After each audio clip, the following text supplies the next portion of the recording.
Hello everyone, welcome back to my channel. मैं हूं अभिषेक और मैं आप सभी को स्वागत करता हूं मेरे इस यूट्यूब चैनल पे, जो कि career and job oriented channel है। तो दोस्तों, आज मैं आप सभी के लिए होल ओवर इंडिया में निकला हुआ है एक अच्छा वैकेंसी, एक अच्छा जॉब का अपॉर्चुनिटी लेके आ गया हूं। उसका मैं डिटेल्स पूरा बताऊंगा। उसका एजुकेशन क्वालिफिकेशन क्या है, उसका सैलरी क्या है, उसका सिलेक्शन प्रोसेस क्या है, उसका मेथड क्या है, मैं जो है पूरा डिस्कस करूंगा इस वीडियो के थ्रू। और ये भी बताऊंगा कि उसका क्वेश्चन पैटर्न जो एग्ज़ाम में क्या होने वाला है, कितना मार्क्स का एग्ज़ाम होगा, क्वालिफाई मार्क्स कितना रहेगा, कट ऑफ कितना जाएगा, मैं सारा डिटेल्स में इस वीडियो के थ्रू आप लोगों को समझाऊंगा और बताऊंगा। पूरा डिस्कस करने वाला हूँ इस वीडियो को थ्रू। तो दोस्तों, इस वीडियो को आप ज़रूर देखिए और स्किप मत करिएगा, क्योंकि स्किप अगर आप करिएगा तो ऐसा हो सकता है ऐसा कोई इंपॉर्टेंट टॉपिक या फिर ऐसा कोई इंपॉर्टेंट पॉइंट जो है वो मिस हो सकता है, इसके लिए आप बाद में अफसोस कर सकते हैं। तो दोस्तों, बने रहिए वीडियो में, मैं आपको पूरा बताऊंगा इस जॉब में क्या क्या है, क्या क्या चाहिए, क्या क्या नहीं चाहिए।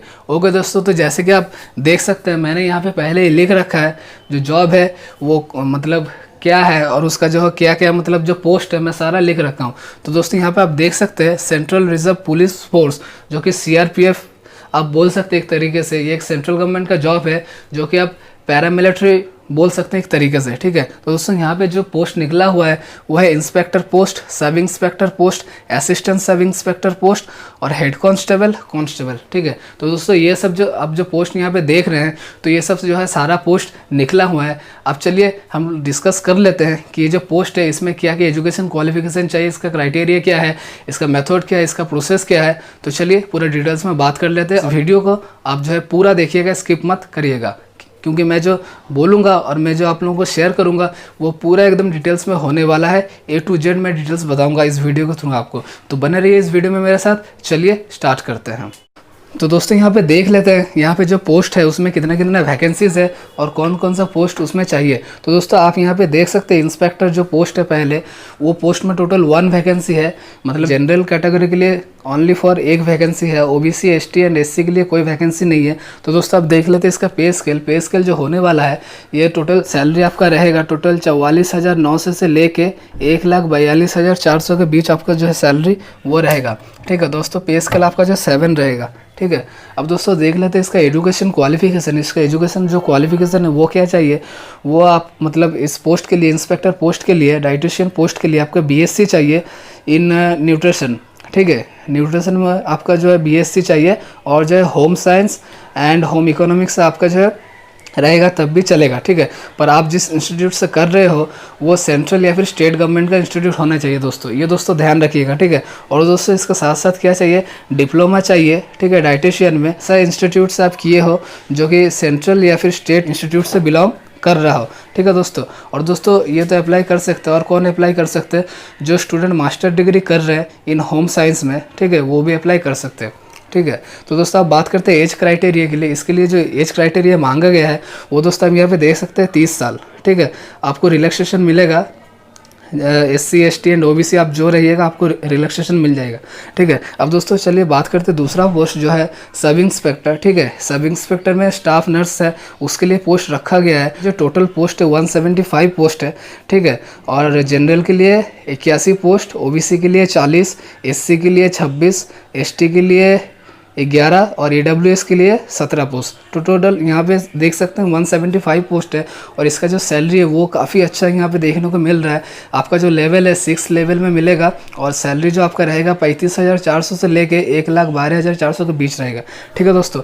अब दोस्तों, चलिए बात कर लेते हैं इसका एजुकेशन क्वालिफिकेशन। दोस्तों, इसका जो एजुकेशन क्वालिफिकेशन है वो क्या यहाँ पे मांग रहा है, 12 पास आपको होना चाहिए। उसके साथ साथ आपको जो 3.5 साल का है नर्सिंग आप कोर्स आपका होना चाहिए, ठीक है। और दोस्तों, आपका जो सर्टिफिकेट रहेगा आप जहाँ से कर रहे हो वो ऑब्वियसली सेंट्रल काउंसिलिंग नर्सिंग या फिर स्टेट काउंसिलिंग नर्सिंग से बिलोंग करता हो, तभी जो है आप अप्लाई कर सकते हैं इस पोस्ट के लिए, ठीक है। और दोस्तों, यहाँ पे जो है एज, यहाँ पे आप देख सकते हैं यहाँ पे बिलो 30 ईयर्स यहाँ पे आपका जो एज है वो रहने वाला है। और दोस्तों, यहाँ पे जो है रिलैक्सेशन भी आप लोगों को मिलेगा, ठीक है। चलिए अब दोस्तों बात कर लेते हैं सब इंस्पेक्टर जो कि रेडियोग्राफर, ठीक है दोस्तों। रेडियोग्राफर के पोस्ट में यहाँ पे मांगा गया है, जिसका जो टोटल नंबर ऑफ वैकेंसी है वो है 8। और उसका दोस्तों जनरल में 4 मांगा गया है, ओबीसी के लिए 3 और एससी के लिए 1, एसटी या या फिर EWS के कोई पोस्ट यहाँ पे नहीं मांगा गया, ठीक है। और दोस्तों इसका जो मतलब लेवल है 6th पे लेवल है। और दोस्तों इसका जो सैलरी होने वाला है 35,400 से लेके 1,12,400 के बीच रहने वाला है, ठीक है। अब दोस्तों यहाँ पे देख लेते हैं इसका एजुकेशन क्वालिफिकेशन यहाँ पे मांगा गया है आपका 10+2 होना चाहिए विथ साइंस, ठीक है।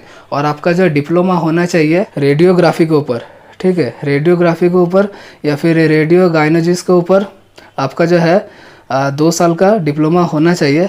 आप जहाँ से कर रहे हो वो सेंट्रल या फिर स्टेट गवर्नमेंट का होना चाहिए इंस्टीट्यूट, तभी जो है आपका यहाँ पे जो है अप्लाई कर सकते हैं। तो दोस्तों इसका जो एज क्राइटेरिया है ये भी बिलो 30 ईयर्स रहेगा, ठीक है।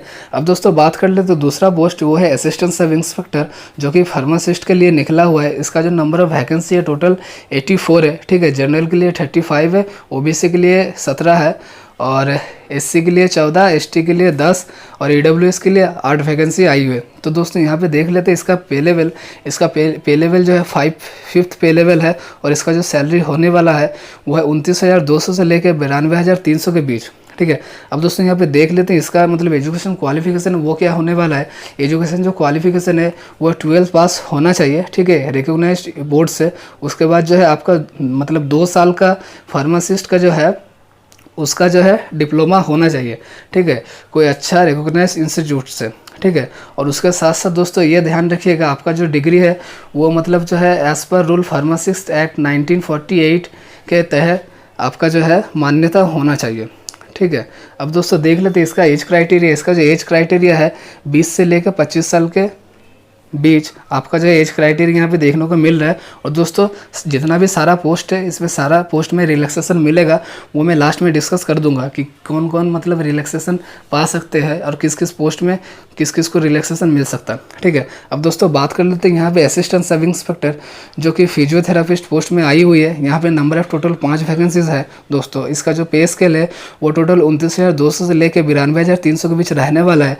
और दोस्तों इसका जो एजुकेशन क्वालिफिकेशन है वो 10+2 होना चाहिए विथ साइंस, ठीक है। और दोस्तों आपका जो 3 साल का कोर्स होना चाहिए, 3 साल का मतलब जो कोर्स है वो होना चाहिए, फिर डिप्लोमा होना चाहिए इन फिजियोथेरापिस्ट में, ठीक है। तभी जो है दोस्तों आप लोगों को इस वैकेंसी में आप अप्लाई कर सकते हैं। और आप जहाँ से कर रहे हैं ये फिजियोथेरापिस्ट वो जो है इंडियन काउंसिलिंग टेक्निकल एजुकेशन और एनी सेंट्रल गवर्नमेंट और स्टेट गवर्नमेंट का मान्यता होना चाहिए, तभी आपको यहाँ पे अप्लाई करने के तभी आप यहाँ पे अप्लाई कर सकते हैं दोस्तों, ठीक है। अब यहाँ पे दोस्तों देख लेते हैं इसका जो एज क्राइटेरिया ये क्या होने वाला है। ये 20 से लेकर 25 साल के अंदर होना है, तभी आप यहाँ पे अप्लाई कर सकते हैं दोस्तों। अब दूसरा बात कर लेते हैं। दूसरा भी पोस्ट यहाँ पे देख सकते हैं हम लोग असिस्टेंट सब इंस्पेक्टर का निकला हुआ है जो कि डेंटल टेक्नीशियन है। यहाँ पे जो नंबर ऑफ टोटल पोस्ट है 4 पोस्ट है, ठीक है। और दोस्तों इसका जो पे स्केल है 5th पे स्केल है। इसका जो सैलरी रहने वाला है 29,200 से लेकर 92,300 के बीच होने वाला है, ठीक है। दोस्तों इसका एजुकेशन क्वालिफिकेशन क्या होगा यहाँ पे आप देख सकते हैं कि मैट्रिकुलेशन होना चाहिए विथ साइंस बैकग्राउंड से। और दोस्तों आपका जो 2 ईयर्स का जो है डेंटल इंस्टीट्यूट से या फिर डेंटल काउंसिलिंग ऑफ इंडिया से, यहाँ से अगर आपका है तभी आप अप्लाई कर सकते हैं दोस्तों। अब इसका एज देख लेते हैं। इसका जो एज है 20 से लेकर 25 साल के बीच होना चाहिए, ठीक है। अब बात कर लेते हैं दूसरा पोस्ट जो कि assistant sub inspector laboratory technician का निकला हुआ है। उसका जो नंबर ऑफ वैकेंसी है टोटल 64 वैकेंसीज है। और इसका जो पे स्केल है 5th पे स्केल, आपका जो सैलरी रहने वाला है वो काफ़ी अच्छा है। 29,200 से लेकर 92,300 के बीच आपका जो सैलरी रहने वाला है, ठीक है। और दोस्तों आप इसका जो एजुकेशन है, एजुकेशन क्वालिफिकेशन है वो देख लेते हैं थोड़ा। आपका मैट्रिकुलेशन रहने से आप अप्लाई कर सकते हैं विद साइंस बैकग्राउंड। और उसके साथ दोस्तों यहाँ पे जो है medical laboratory technology guaranteed institute central government और स्टेट गवर्नमेंट, सेंट्रल गवर्नमेंट और स्टेट गवर्नमेंट से आप अगर ये सर्टिफिकेट है आपका तभी आप अप्लाई कर सकते हो, ठीक है। दोस्तों इसका भी जो एज है वो 20 से 25 साल के बीच ही रहेगा, ठीक है। अब दोस्तों बात कर ले तो दूसरा पोस्ट जो कि assistant sub inspector electrocardiography and technician का जो पोस्ट है उसका जो नंबर ऑफ वैकेंसी है एक ही नंबर ऑफ वैकेंसी आई हुई है दोस्तों। इसका जो सैलरी रहने वाला है वो है 29,200 से लेके 92,300 के बीच, ठीक है। अब दोस्तों बात कर लेते हैं इसका एजुकेशन क्वालिफिकेशन। इसका जो एजुकेशन क्वालिफिकेशन है वो मैट्रिकुलेशन होने से ही चलेगा विथ साइंस बैकग्राउंड रहना चाहिए। उसके बाद जो है दोस्तों आप लोगों का सर्टिफिकेट होना चाहिए electrocardiography technology from an institute recognised by all India counselling technical education और एनी गवर्नमेंट और सेंट्रल एनी सेंट्रल गवर्नमेंट और स्टेट गवर्नमेंट, ठीक है। तो दोस्तों आपका जो सर्टिफिकेट है ये सेंट्रल गवर्नमेंट स्टेट गवर्नमेंट से रहना चाहिए और जो है all India counselling technical education से मतलब मान्यता होना चाहिए, तभी आप यहाँ पे अप्लाई कर सकते हैं इस पोस्ट के लिए, ठीक है। अब दोस्तों बात कर लेते हैं इसका जो एज क्राइटेरिया, इसका जो एज है 20 से लेकर 25 साल के बीच होना है, ठीक है। अब दोस्तों बात कर लेते हैं दूसरा पोस्ट जो कि हेड कांस्टेबल में निकला गया है, असिस्टेंट नर्सिंग या फिर फिजियोथेरापिस्ट का जो total number of vacancy total 88 vacancies है और इसका जो पे स्केल है 4 लेवल पे स्केल यहाँ पे आपको देखने को मिलेगा और टोटल जो इसका जो सैलरी रहेगा वो है 25,500 से लेके 81,100 के बीच रहेगा, ठीक है। दोस्तों इसका जो एजुकेशन क्वालिफिकेशन वो रहेगा 12th पास होना चाहिए, ठीक है, कोई रिकॉग्नाइज्ड बोर्ड से। उसके बाद जो है आपका 2 ईयर्स का डिप्लोमा रहना चाहिए फिजियोथेरापिस्ट में, ठीक है। और दोस्तों यहाँ पे जो है 1 साल का जो है आपका एक्सपीरियंस मांग रहा है कोई मतलब हॉस्पिटल, रिकॉग्नाइज हॉस्पिटल या फिर रिकॉग्नाइज इंस्टीट्यूट से, ठीक है। आपका यहाँ पे 1 साल का मतलब जो है एक्सपीरियंस होना चाहिए, तभी आप इस पोस्ट के लिए अप्लाई कर सकते हैं। तो दोस्तों इसका जो एज क्राइटेरिया यहाँ पे आप देख सकते हैं 18 से लेकर 25 साल के बीच आपको होना चाहिए, ठीक है। अब दोस्तों यहाँ पे देख लेते हैं हेड कांस्टेबल का एक निकला हुआ पोस्ट जो कि नंबर ऑफ टोटल 3 वैकेंसी है, जो कि ANMS मेडिवाइफ का निकला हुआ है। इसका जो टोटल मतलब सैलरी रहेगा ये है 25,500 से लेकर 81,100 के बीच रहेगा दोस्तों। और इसका जो है मतलब एजुकेशन क्वालिफिकेशन ये टोटल आपका 12 पास होना चाहिए और 2 ईयर का डिप्लोमा होना चाहिए, ठीक है। वो सेंट्रल गवर्नमेंट या फिर स्टेट गवर्नमेंट से मान्यता हो। और दोस्तों इसके साथ साथ आपको जो है यहाँ पे 1 साल का एक्सपीरियंस चाहिए कोई अच्छा इंस्टीट्यूट या फिर कोई रिकॉग्नाइज्ड हॉस्पिटल से, तभी जो है आप इस पोस्ट के लिए अप्लाई कर सकते हैं। दोस्तों इसका जो मतलब एज है वो 18 से लेकर 25 साल के बीच रहने वाला है। दोस्तों अब बात कर लेते हैं इसका हेड कांस्टेबल जो कि डायलिसिस टेक्नीशियन का निकला हुआ है। इसका जो नंबर ऑफ टोटल वैकेंसी है इसका टोटल 8 वैकेंसी है और इसका दोस्तों यहाँ पे जो पे स्केल है लेवल 4 का देखने को मिल रहा है। और दोस्तों इसका जो सैलरी है वो 25,500 से लेके 81,100 के बीच रहने वाला है। और दोस्तों इसका जो मतलब एजुकेशन क्वालिफिकेशन है वो 12 पास आपको होना चाहिए रिकॉग्नाइज्ड बोर्ड या फिर यूनिवर्सिटी से और 2 ईयर्स का डायलिसिस टेक्नीशियन का जो है वो आपका कोर्स होना चाहिए, ठीक है। और दोस्तों यहाँ पे और एक चीज़ मांग रहा है 1 साल का एक्सपीरियंस आप लोगों को मांग रहा है कोई अच्छा रिकॉग्नाइज हॉस्पिटल या फिर इंस्टीट्यूट से, तभी आप इस पोस्ट के लिए अप्लाई कर सकते हैं दोस्तों, ठीक है। इसका जो मतलब एज है वो 18 से लेकर 25 साल के बीच होना चाहिए। दोस्तों अब बात कर लेते हैं हेड कांस्टेबल जो कि जूनियर एक्सरे असिस्टेंट पोस्ट के हिसाब से आया हुआ है। उसका जो नंबर ऑफ टोटल वैकेंसीज है टोटल 84 वैकेंसी यहाँ पे देखने को मिल रहा है। और दोस्तों इसका जो मतलब पे स्केल है टोटल 25,500 से लेकर 81,100 के बीच रहने वाला है। 4th लेवल पे स्केल है इसका। और दोस्तों इसका जो एजुकेशन क्वालिफिकेशन है यहाँ पे देख सकते हैं मैट्रिकुलेशन विद साइंस मांग रहा है। उसके बाद आपका जो है डिप्लोमा और सर्टिफिकेट 2 ईयर्स का रहना चाहिए। इन रेडियो डायग्नोसिस में आपका जो है 2 ईयर का रहना चाहिए। और आपका जो सर्टिफिकेट है दोस्तों ये सेंट्रल गवर्नमेंट या फिर स्टेट गवर्नमेंट से बिलोंग करना चाहिए, तभी जो है आप यहाँ पे अप्लाई कर सकते हो। दोस्तों इसका जो एज 20 से लेकर 25 के अंदर रहने वाला है, ठीक है।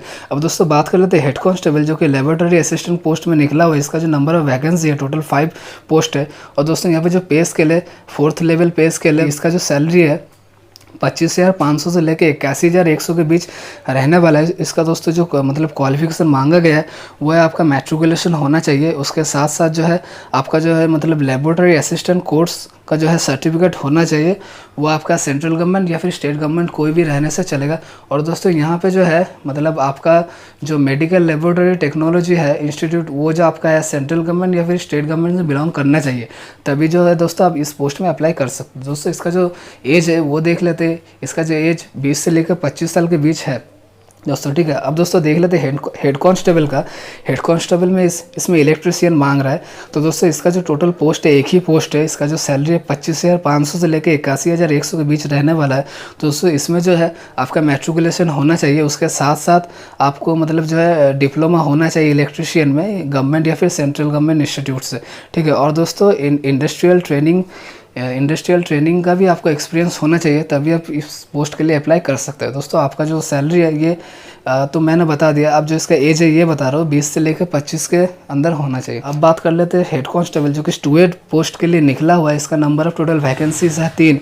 और दोस्तों इसका जो सैलरी रहने वाला है 25,500 से लेकर 81,100 के बीच रहने वाला है। इसका जो एजुकेशन क्वालिफिकेशन है वो मैट्रिकुलेशन आपका होना चाहिए। उसके साथ साथ आपका डिप्लोमा होना चाहिए फूड एंड बेवरेज सर्विस में, ठीक है। आपका जो मतलब जो ये डिप्लोमा है ये सेंट्रल गवर्नमेंट या फिर स्टेट गवर्नमेंट से बिलोंग करता हो, तभी जो है आप अप्लाई कर सकते हो। दोस्तों इसका जो एज है इसका 18 से लेकर 23 के बीच होना चाहिए, ठीक है। अब दोस्तों बात कर लेते हैं यहाँ पर कांस्टेबल मशालची के जो पोस्ट निकला है मशालची। इसका जो पोस्ट है टोटल नंबर ऑफ वैकेंसी 4 है। इसका जो है दोस्तों पे लेवल है, पे लेवल 3 है, ठीक है। सैलरी है 21,700 से लेके 69,100 के बीच रहने वाला आपका जो सैलरी है। और दोस्तों यहाँ पे जो आपका मतलब एजुकेशन क्वालिफिकेशन वो मैट्रिकुलेशन होना चाहिए, और उसके साथ साथ आपका 2 साल का मतलब 2 साल का एक्सपीरियंस होना चाहिए सिमिलर जॉब, कोई होटल या फिर कोई रेस्टोरेंट पे, ठीक है। और दोस्तों इसका जो एज है वो 18 से लेकर 23 के बीच होना चाहिए, ठीक है। अब दोस्तों बात कर लेते हैं और एक वैकेंसी जो कि कांस्टेबल लेवल में कुक के पोस्ट में। इसका जो नंबर ऑफ वैकेंसी है बहुत ही अच्छा 116 वैकेंसी है दोस्तों, और इसका जो पे लेवल है 3 है, और इसका जो दोस्तों सैलरी होने वाला है 21,700 से लेकर 69,100 के बीच में होने वाला है, ठीक है। और दोस्तों इसका जो एजुकेशन क्वालिफिकेशन है आपका मैट्रिकुलेशन पास होना चाहिए, और 1 साल का जो आपका कुक में एक्सपीरियंस होना चाहिए, तभी आप इस पोस्ट में अप्लाई कर सकते हो। और दोस्तों इसका जो मतलब एज क्राइटेरिया है वो 18 से लेकर 23 के बीच होना चाहिए, ठीक है। अब दोस्तों यहाँ पे देख लेते हैं कांस्टेबल सफाई कर्मचारी। इसका जो टोटल पोस्ट है 121 है, बहुत ही अच्छा पोस्ट नंबर निकला हुआ है। और दोस्तों यहाँ पे जो लेवल है पे स्केल 3 लेवल आपको मिलेगा। इसका जो सैलरी है 21,700 लेके 69,100 के बीच आपका जो सैलरी रहेगा। और दोस्तों आपका जो एजुकेशन क्वालिफिकेशन हो मैट्रिकुलेशन पास रहना चाहिए, और जो है आपका नॉलेज होना चाहिए हिंदी लिखने का और इंग्लिश लिखने का, ठीक है। और लोकल लैंग्वेज का जो है आपका जो है नॉलेज होना चाहिए, तभी आप इस पोस्ट में अप्लाई कर सकते हो, ठीक है। अब दोस्तों बात कर लेते हैं कांस्टेबल पोस्ट, दूसरा जो पोस्ट है जो कि धोबी एंड वाशरमैन के हिसाब से निकला हुआ है।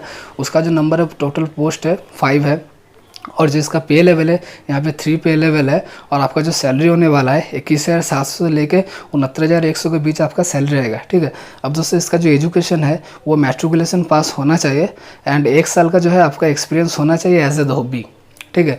दोस्तों आपके यहाँ पे 1 साल का जो है एज ए धोबी एक्सपीरियंस मांगा गया है, ठीक है। और आपको जो है मेडिकली फिट आपको होना चाहिए, तभी आप इस पोस्ट के लिए अप्लाई कर सकते हो, ठीक है। अब दोस्तों देख लेते हैं इसका एज क्राइटेरिया 18 से लेकर 23 के बीच आपका अगर एज होगा तो आप अप्लाई कर सकते हैं, ठीक है। अब दोस्तों यहाँ पे देख लेते हैं और एक पोस्ट निकला हुआ है जो कि कांस्टेबल है WC, ठीक है। इसका जो नंबर ऑफ टोटल वैकेंसी है 3 वैकेंसी है, और इसका जो सैलरी होने वाला है 21,700 लेके 69,100 के बीच इसका जो सैलरी होने वाला है, ठीक है। अब दोस्तों यहाँ पे देख लेते हैं इसका जो मतलब जो एजुकेशन क्वालिफिकेशन है वो क्या होना चाहिए। दोस्तों इसका जो एजुकेशन क्वालिफिकेशन वो मैट्रिक मतलब 10th आपका होने से ही चलेगा, ठीक है। और दोस्तों यहाँ पे फिजिकल एंड मेडिकल स्टैंडर्ड आपका जो है आप जनरल ड्यूटी का जो रहेगा आपका भी वही रहेगा, ठीक है। अब दोस्तों यहाँ पे जो एक्सपीरियंस होना चाहिए वाटर कैरियर ट्रेड के लिए, ठीक है। मतलब आपको इस काम में एक्सपीरियंस होना है या फिर एक्सपीरियंस रहेगा तब अच्छा होगा, तब आप इस पोस्ट के लिए अप्लाई कर सकते हैं, ठीक है। अब दोस्तों बात कर लेते हैं यहाँ पे कांस्टेबल जो कि टेबल बॉय के हिसाब से निकला गया है। दोस्तों इसका जो number of vacancy total 1 vacancy है, ठीक है। इसका जो एजुकेशन क्वालिफिकेशन मैट्रिक पास होना चाहिए, और उसके साथ साथ जो है 1 ईयर का एक्सपीरियंस होना चाहिए होटल में या फिर डिफेंस सर्विस में, डिफेंस मेस में, ठीक है, या फिर अदर कोनो ऑफिस या फिर अदर कोई मेस में आपका 1 साल का जो है एक्सपीरियंस चाहिए होता है। दोस्तों इसका जो सैलरी है 21,700 लेके 69,100 के बीच आपका सैलरी देखने मिलेगा, ठीक है। अब दोस्तों इसका जो मतलब एज है वो 18 से लेके 23 के बीच होना है, ठीक है। अब दोस्तों यहाँ पे देख लेते हैं अब यहाँ पे दोस्तों यहाँ पे देख लेते हैं दूसरा एक वैकेंसी जो कि वेटनरी साइंस का है, वेटनरी जो कि हेड कांस्टेबल के हिसाब से निकला गया है। इसका जो नंबर ऑफ वैकेंसी टोटल 3 है दोस्तों, और यहाँ इसका जो पे स्केल है काफ़ी अच्छा है, 25,000 से लेके आपका 81,100 के बीच आपका जो है यहाँ पे मिलेगा सैलरी देखने के लिए। और दोस्तों इसका जो एजुकेशन क्वालिफिकेशन है वो 10+2 होना चाहिए विथ साइंस बैकग्राउंड से, जिसमें आपका फिजिक्स केमिस्ट्री एंड बायोलॉजी रहना चाहिए। और दोस्तों इसके बाद और जो है डिप्लोमा होना चाहिए 1 साल का, ठीक है। आपका जो है डिप्लोमा होना चाहिए 1 साल का लाइफ स्टॉक मैनेजमेंट में आपका जो है डिप्लोमा होना चाहिए 1 साल का, ठीक है। अब दोस्तों यहाँ पे आप मतलब जो डिप्लोमा कर रहे हैं वो कोई भी गवर्नमेंट इंस्टीट्यूट से है, तभी आपको मान्यता मिलेगा, ठीक है। अब दोस्तों यहाँ पे इसका साथ साथ एक्सपीरियंस भी मांगा गया है, 1 साल का आपका एक्सपीरियंस रहना चाहिए वेटरनरी फील्ड में या फिर कोई इंस्टीट्यूट या फिर कोई रिकॉग्नाइज्ड हॉस्पिटल में, तभी आप इस पोस्ट के लिए अप्लाई कर सकते हो, ठीक है। अब दोस्तों इसका जो मतलब एज क्राइटेरिया 18 से लेकर 25 के बीच ही होने वाला है, ठीक है। अब दोस्तों बात कर लेते हैं हेड कांस्टेबल जो कि लैब टेक्नीशियन के पोस्ट में निकला गया है। दोस्तों इसका जो वैकेंसी है 1 ही वैकेंसी है। इसका जो सैलरी है वो काफ़ी अच्छा है, 25,500 से लेकर 81,100 के बीच इसका सैलरी होने वाला है। और दोस्तों इसका जो एजुकेशन क्वालिफिकेशन है वो आपका 10+2 होना चाहिए साइंस बैकग्राउंड से, फिजिक्स केमिस्ट्री एंड बायोलॉजी में आपका होना चाहिए, ठीक है। अब दोस्तों और एक यहाँ पे मांगा गया आपका जो डिप्लोमा होना चाहिए 2 साल का, ठीक है, लैब टेक्नीशियन का आपका जो है डिप्लोमा होना चाहिए, ठीक है, तभी आप इसके लिए अप्लाई कर सकते हैं। ठीक है, और दोस्तों इसका जो एक्सपीरियंस चाहिए, 1 साल का जो है आपका एक्सपीरियंस यहाँ पे मांग रहा है लैब टेक्नीशियन का। ठीक है, या फिर कोई रिकॉग्नाइज हॉस्पिटल या फिर इंस्टीट्यूट से अगर आपका एक्सपीरियंस रहेगा 1 साल के लिए, तभी आप इस पोस्ट के लिए अप्लाई कर सकते हैं। ठीक है, अब दोस्तों इसका देख लेते हैं एज क्राइटेरिया। इसका जो एज क्राइटेरिया 18 से लेकर 25 के बीच है। ठीक है, अब दोस्तों चलिए बात करते हैं दूसरा पोस्ट जो कि है हेड कांस्टेबल रेडियोग्राफर के पोस्ट में यहाँ पे देखने को मिल रहा है। दोस्तों इसका जो नंबर ऑफ वैकेंसी है, टोटल 1 ही वैकेंसी है। ठीक है, अब दोस्तों इसका जो पे स्केल है वो काफ़ी अच्छा है, 4th पे स्केल है, और इसका जो सैलरी है 25,500 से लेकर 81,100 के बीच होने वाला है। ठीक है, अब दोस्तों बात कर लेते हैं इसका एजुकेशन क्वालिफिकेशन। इसका जो एजुकेशन क्वालिफिकेशन होने वाला है वो 10+2 होना चाहिए, विथ साइंस बैकग्राउंड से, फिजिक्स केमिस्ट्री बायोलॉजी वो होना चाहिए। ठीक है, अब दोस्तों बात कर लेते हैं इसका जो डिग्री चाहिए, 2 साल का डिग्री प्रोग्राम चाहिए कोई गवर्नमेंट इंस्टीट्यूट से। ठीक है, तभी आप अप्लाई कर सकते हैं। और दोस्तों यहाँ पे जो है 1 साल का एक्सपीरियंस मांगा गया है। ठीक है, कोई रिकॉग्नाइज्ड गवर्नमेंट इंस्टीट्यूट या फिर हॉस्पिटल से, तभी आप इस पोस्ट के लिए अप्लाई कर सकते हो। ठीक है, अब दोस्तों यहाँ पे देख लेते हैं एज क्राइटेरिया। ये टोटल आपका जो है बिटवीन 18 से लेकर 25 ईयर तक होना चाहिए, तभी आप इस पोस्ट के लिए अप्लाई कर सकते हो। तो दोस्तों यहाँ तक तो हो गया पूरा पोस्ट, हम लोग देख लिए कौन सा पोस्ट में कितने कितने वैकेंसी है, उसका सैलरी कितना है, उसका जो एजुकेशन क्वालिफिकेशन क्या है, ये तो हम लोग सारे देख लिए। अब दोस्तों चलते हैं दूसरे टॉपिक के ऊपर, वो है जिसमें क्या क्या और चाहिए। ठीक है, और इसका जो क्राइटेरिया क्या क्या रखा गया है। दोस्तों एक बात बता दूं, ये जो पोस्ट है इसमें जो है मेल एंड फीमेल कोई भी अप्लाई कर सकते हैं, कोई प्रॉब्लम नहीं है। ठीक है, अब जो यहाँ पे देख सकते हैं दोस्तों, यहाँ पे जो मतलब पोस्ट जो ट्रेड कोड है, यहाँ पे ट्रेड कोड जो है सारा दिया गया है। जैसे डाइटिशियन के लिए 1 हो गया, स्टाफ नर्स के लिए 2 हो गया, रेडियोग्राफर के लिए 3 हो गया, फार्मासिस्ट के लिए 4 हो गया। तो दोस्तों यहाँ पे जो है सारा पोस्ट दिया गया है, inspector, sub inspector, assistant sub inspector, head constable के हिसाब से सारा जो दोस्तों पोस्ट दिया गया। इस पोस्ट के हिसाब से आपको जो है अलाउंस मिलेगा, राशन मनी मिलेगा, तब वॉशिंग अलाउंस मिलेगा, ट्रांसपोर्ट अलाउंस मिलेगा, ये सब सारा मिल जाएगा दोस्तों। ठीक है दोस्तों, अब चलिए नीचे देखते हैं नीचे क्या क्या है। दोस्तों नीचे यहाँ पे जो आप देख सकते हैं, हाँ रिलैक्सेशन, ये एक इंपॉर्टेंट टॉपिक है दोस्तों, इसे मैं आपको बता दूँ थोड़ा। यहाँ पे आप दोस्तों देख सकते हैं, यहाँ पे जो रिलैक्सेशन है वो मतलब किन्हें किन्हें क्या क्या मिल सकता है। दोस्तों यहाँ पे देख सकते हैं जो SC है उनके लिए 5 साल का रिलैक्सेशन है। दोस्तों जो ST है उनके लिए भी 5 साल, और दोस्तों जो OBC है उनके लिए 3 साल। ठीक है, अब दोस्तों यहाँ पे एक नया चीज़ देखने को मिल रहा है, वो है एक सर्विसमैन। ठीक है, जो कि अनरिजर्व या फिर जनरल कैटेगरी से बिलोंग करते हैं, उनके लिए दोस्तों यहाँ पे जो है 3 साल का जो है मिलिट्री सर्विस से रहना है, तब आपको जो है यहाँ पे मिल सकता है। दोस्तों नीचे देख लेते हैं यहाँ पे क्या क्या इंपॉर्टेंट टॉपिक है। हाँ दोस्तों, ये इंपॉर्टेंट टॉपिक है जो कि फिजिकल स्टैंडर्ड। ठीक है, आपको मतलब यहाँ पे क्या क्या फिजिकल स्टैंडर्ड होने से आप यहाँ एलिजिबल हो या फिर आपको जॉब मिल सकता हो।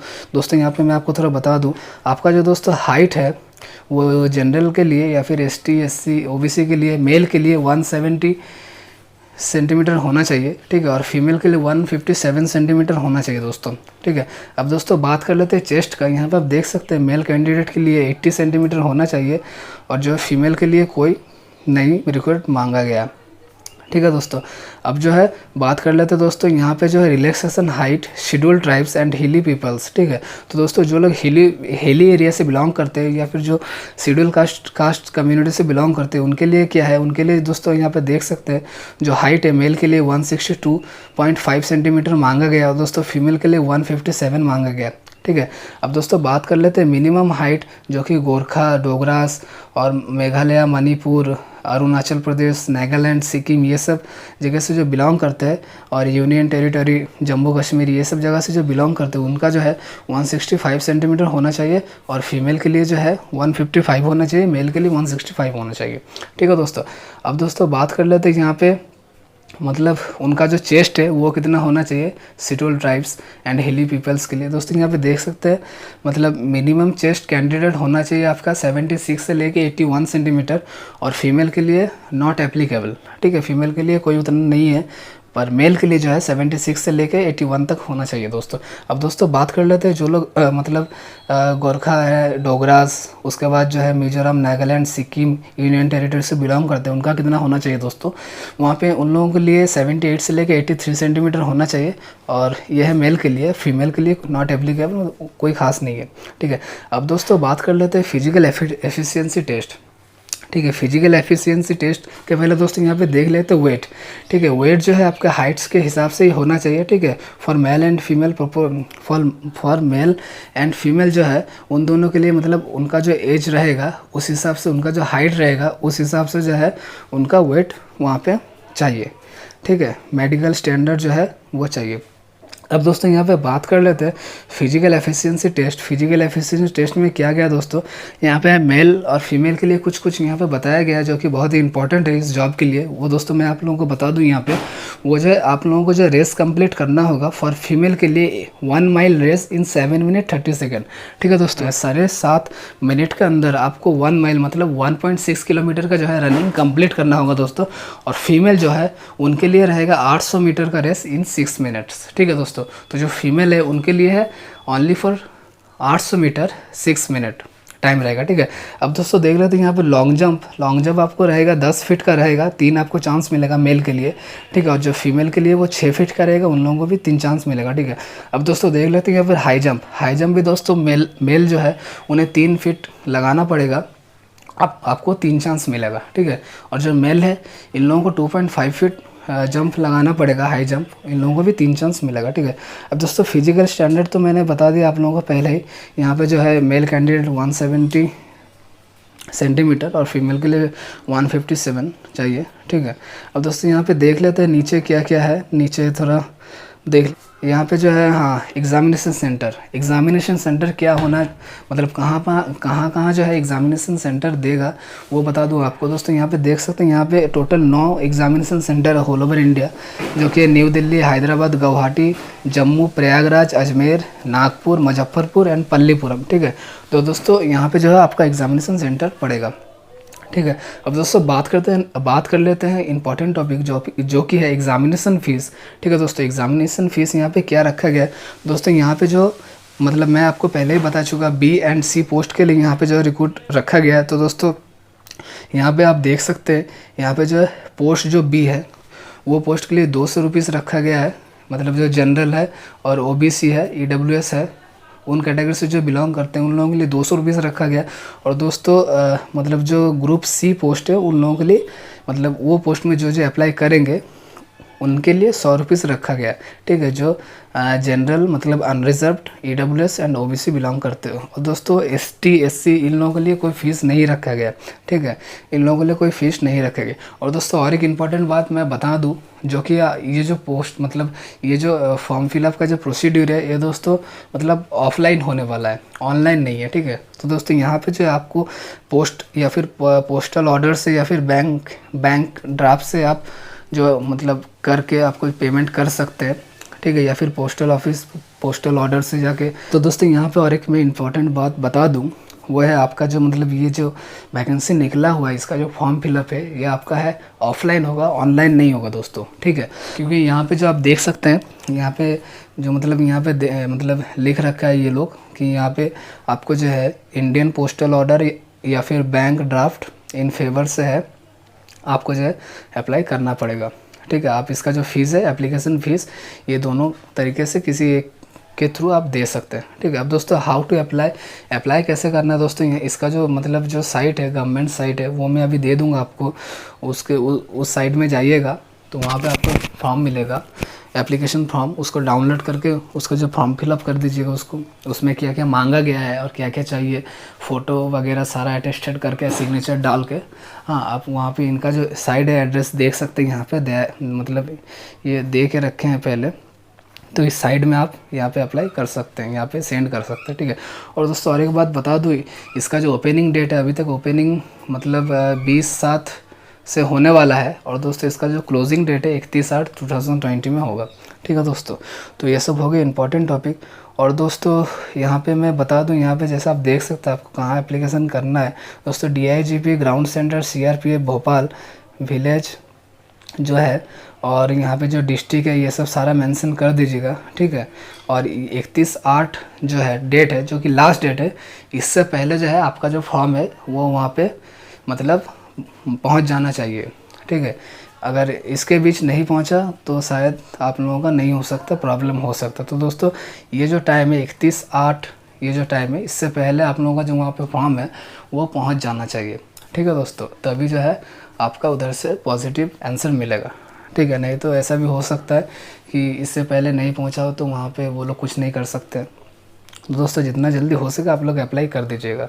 ठीक है, तो दोस्तों यहाँ पे तो हो गया, और फिजिकल स्टैंडर्ड टेस्ट तो हो गया। और दोस्तों बात कर लेते हैं यहाँ पर हाथोड़ा क्वेश्चन पैटर्न, क्या क्या क्वेश्चन पैटर्न रहने वाला है। ठीक है, और किस किस स्टेज से जो है आपको गुजरना पड़ेगा। ठीक है, तो दोस्तों पहले स्टेज मैं बता देता हूँ। पहले जो स्टेज रहेगा वो स्टेज 1 होगा, उसमें पीएसटी टेस्ट मतलब फिजिकल स्टैंडर्ड टेस्ट होगा। उसमें आपका हाइट एंड वेट आपका जो है चेक किया जाएगा। उसके बाद जो है आपका मतलब जो डॉक्यूमेंट्स है वो थोड़ा देखा जाएगा। लाइक आपका मतलब डॉक्यूमेंट्स जो हो गया, कास्ट कैटेगरी का डॉक्यूमेंट्स है या फिर एजुकेशन सर्टिफिकेट जो है, एज, डेट ऑफ बर्थ है, ये सब जो है देखा जाएगा। उसके बाद यहाँ पे जो जो मतलब सिलेक्ट होंगे उन लोगों को फिजिकल एफिशिएंसी टेस्ट पीईटी में लेकर जाया जाएगा। ठीक है, पीईटी में जो जो सिलेक्ट हो गए उन लोग स्टेज 2 जो कि रिटन एग्जामिनेशन प्रोसेस आ जाता है। रिटन एग्जामिनेशन प्रोसेस में आपको यहाँ पे मतलब टोटल 2 स्टेज से गुजरना पड़ेगा। स्टेज 1 पार्ट 1 पार्ट बी, मतलब टोटल 2 पार्ट से गुजरना पड़ेगा आपको रिटन एग्जामिनेशन। मतलब जो जो क्वालिफाई कर लेते हैं फिजिकल एफिशिएंसी टेस्ट, उसके बाद जो है आप लोगों को रिटन एग्जामिनेशन देना पड़ेगा। ठीक है, तो दोस्तों रिटन एग्जामिनेशन जो है टोटल 100 मार्क्स का रहेगा। टोटल आपका 50 मार्क्स जो है वो रहेगा जनरल इंटेलिजेंस, रीजनिंग में रहेगा, जनरल अवेयरनेस रहेगा, न्यूमेरिकल एप्टीट्यूड रहेगा, इंग्लिश रहेगा। यहाँ पे देख सकते हैं दोस्तों, यहाँ पे दिया गया टोटल 10 क्वेश्चन रहेंगे। और आपका जैसे जनरल रीजनिंग जो है वहाँ पे आपका 10 क्वेश्चन रहेगा, अवेयरनेस में है उसमें भी 10 क्वेश्चन रहेगा, न्यूमेरिकल उसमें 15 रहेगा, और इंग्लिश या फिर हिंदी में उसमें 15 रहेगा। टोटल आपका जो है एक एक मार्क्स का एक एक क्वेश्चन रहेगा। ठीक है दोस्तों, ये तो हो गया 50 मार्क्स। ठीक है, अब दूसरा जो पार्ट बी में आता है, दूसरा जो 50 मार्क्स में वो दोस्तों है आपका मतलब आप जिस पोस्ट में अप्लाई कर रहे हैं, लाइक फार्मासिस्ट हो गया या फिर फिजिशियन हो गया या फिर मतलब जो भी पोस्ट में आप अप्लाई कर रहे हैं।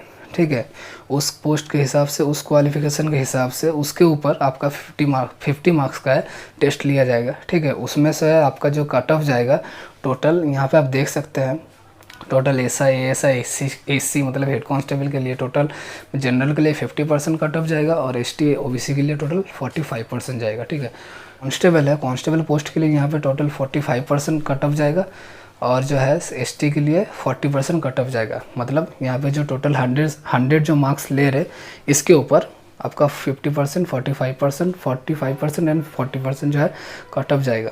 ठीक है दोस्तों, अब दोस्तों यहाँ पे जो है 10 मार्क्स जो है मतलब जो रखा गया है का जो एक्सपीरियंस है उसके ऊपर। ठीक, आपका जितना एक्सपीरियंस रहेगा, जैसे आप यहाँ पे देख सकते हैं, आपका जो 5 साल का अगर एक्सपीरियंस रहेगा तो आपको 5 मार्क्स मिलेगा। आपका अगर 4 साल मतलब 4 साल का रहेगा 4 मार्क्स मिलेगा। ठीक है, अब दोस्तों ये तो हो गया आपका एक्सपीरियंस, कितना दिन का काम करने का एक्सपीरियंस है उसके ऊपर। और दोस्तों इसके पहले और भी कुछ मार्क्स है वो मैं आपको बता रहा हूँ। वो है प्रैक्टिकल टेस्ट आपका रहेगा, मतलब आपको क्या क्या प्रैक्टिकल नॉलेज है उसके ऊपर दोस्तों 10 मार्क्स का है जो प्रैक्टिकल नॉलेज रहेगा। हैंडलिंग ऑफ टूल्स, मतलब आप जो टूल्स जो मतलब जो सामान है कैसे क्या करते हैं, आपका कितना आइडिया है, कितना नॉलेज है, उसके ऊपर आपका 10 मार्क्स रहेगा। और दोस्तों नॉलेज अबाउट टूल्स, ठीक है, इसके लिए आपको जो है 5 मार्क्स रहेगा दोस्तों। ठीक है, आपका क्या क्या नॉलेज है, आपको प्रॉपर नॉलेज है या नहीं इस टूल्स के ऊपर, आप जिस टूल से काम कर रहे हैं, या फिर वहाँ पे जो आपका बैकग्राउंड है, जो टूल्स बिलोंग करता है उस बैकग्राउंड से। ठीक है दोस्तों, तो यहाँ पे जो टोटल ये मिला के 10 मार्क्स जो आपका हैंडलिंग टूल्स हो गया, 5 मार्क्स जो है आपका हो गया टोटल जो है नॉलेज, और जो 5 मार्क्स जो है आपका टोटल एक्सपीरियंस हो गया दोस्तों। ठीक है, तो टोटल आपका 20 मार्क्स का यहाँ पे होगा। 20 मार्क्स में यहाँ पे जो कट ऑफ जाएगा, यहाँ पे आपका जो है मतलब इस कट ऑफ के थ्रू आप जो है, मैं अभी जितना भी कट ऑफ बोला हूँ इस कट ऑफ के थ्रू आप जो है मतलब उतना मार्क्स अगर लागो तो आप पासिंग मार्क्स जो है वो क्लियर कर देगा। पर जो मेरिट बनेगा वो है जो अभी हाईएस्ट स्कोर करेगा होल ओवर इंडिया में, जिसका हाईएस्ट स्कोर रहेगा उस हिसाब से आपका जो मेरिट बनेगा। पर ये जो कट ऑफ मार्क है ये अगर आप ला देते हो तो यहाँ पे जो आपका कंप्लीट हो जाएगा, आप मतलब आप जो है उनका जो डेडलाइन है वो आप क्लियर कर जाओगे।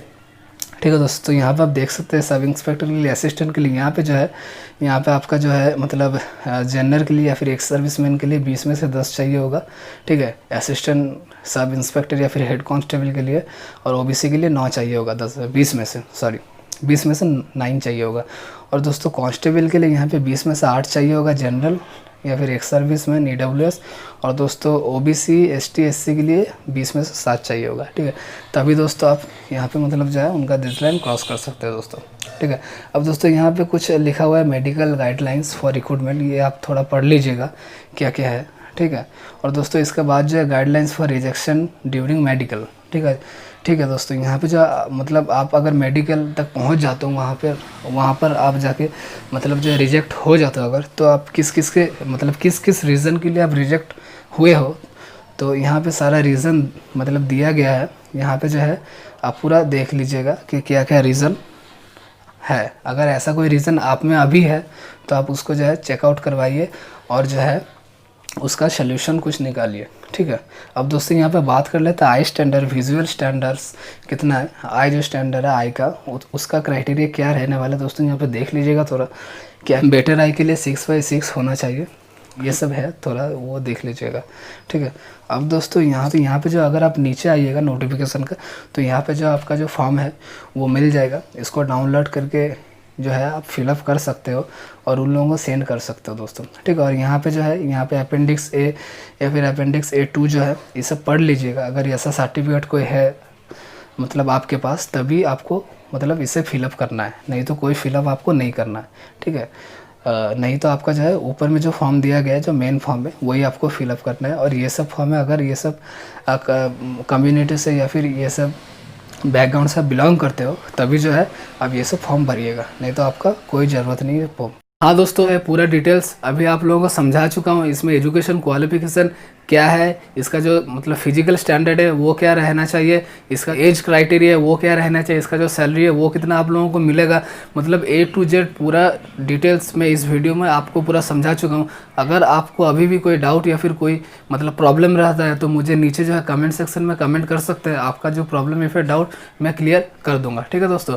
और दोस्तों और एक बात बता दूं, मेरे जो चैनल में जो नए हैं अभी तक, जो पहली बार आए हैं, पहली बार इस वीडियो को देख रहे हैं दोस्तों, तो वो लोग ज़रूर सब्सक्राइब करिए और ज़रूर जो है चैनल को शेयर करिए, क्योंकि मैं जो वीडियो लाता हूँ वो मतलब पूरा स्टूडेंट के लिए इन्फॉर्मेटिव रहता है और बेनिफिटेड रहता है। मेरा जो वीडियो है स्कॉलरशिप के ऊपर रहेगा, यूनिवर्सिटी में कब कौन सा एग्ज़ाम हो रहा है, कब जो है उन लोगों का एडमिशन प्रोसेस चल रहा है उसके ऊपर रहेगा, और दोस्तों ऑल ओवर इंडिया का जो जॉब अच्छी जॉब जो आता है उसके ऊपर रहेगा दोस्तों, तो ठीक है। तो दोस्तों आप जो मेरे चैनल पे जो नए हैं वो ज़रूर सब्सक्राइब करिए, दोस्तों में शेयर करिए, ताकि जो अगला वीडियो मैं लाऊंगा वो आप लोगों के पास पहुंच सके और जो है आप लोग वीडियो का फ़ायदा उठा सके। अभी तक के लिए दोस्तों जय हिंद, मिलते हैं अगले वीडियो में।